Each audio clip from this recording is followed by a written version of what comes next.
செய்யலாம். எல்லாருமே செய்யலாம். ரொம்ப குறைஞ்ச அளவு. அந்த நான் சொன்னேன் இல்லையா? ஒருவேளை விளக்கெண்ணெய் நாம் எதிர்பார்க்கிற குணாதிசயத்தோட இல்லைன்னா, அத அப்படியே சாப்பிடாம, ஒரு தோசை மேல ஊத்தையில, அந்த தோசைக்கல்ல உள்ள உஷ்ணத்துல இந்த ரெசின் தெரியாம இருந்தால் போயிரும். அப்ப கடைகள்ல வாங்கையில நீங்க கேட்டு வாங்கிக்கங்க. உள்ள அது இங்கிலீஷ் மருந்து கடையில வாங்காதீங்க. நாட்டு மருந்து கடை, எண்ணெய்கள் விக்கக்கூடிய கடையில கேளுங்க. கேட்கையில உள்ள குடுக்கறதுக்கு உள்ள மருந்து தானா, என்ன தானான்னு கேட்டுக்கங்க.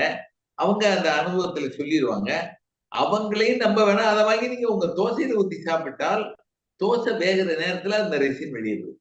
இல்ல ஹோமியோ மருந்து கடையில ஒரிஜினல், டூப்ளிகேட் இல்ல. அவங்க மருந்து தயாரிக்கிறவங்க எல்லாம் நம்ம காய்கறிக்கோ அல்லது அ வ தானியங்களுக்கோ அடல்ட்ரேஷன் பண்ற மாரி பண்றது இல்ல அத. அதனால அந்த பேர சொல்லி கேட்டா நம்ம இந்தியால ஒரு ஒரு 20, 30 மருந்து கம்பெனி இருக்கலாம். அந்த மருந்து கம்பெனி எல்லாம் அந்த உணர்வு தெரிஞ்சு, அந்த குவாலிட்டியோட தான் தயாரிக்கிறாங்க. அதனால வாங்கி சாப்பிடலாம். அப்படி தப்பா தயாரிச்சிருந்தாங்கன்னா, அந்த மருந்து கெடுதல் பண்ண போறதில்லை. நம்மள கியூர் பண்ணலைன்னா கூட கெடுதல் பண்ண போறதில்ல. மத்த மருத்துவம் மாரி.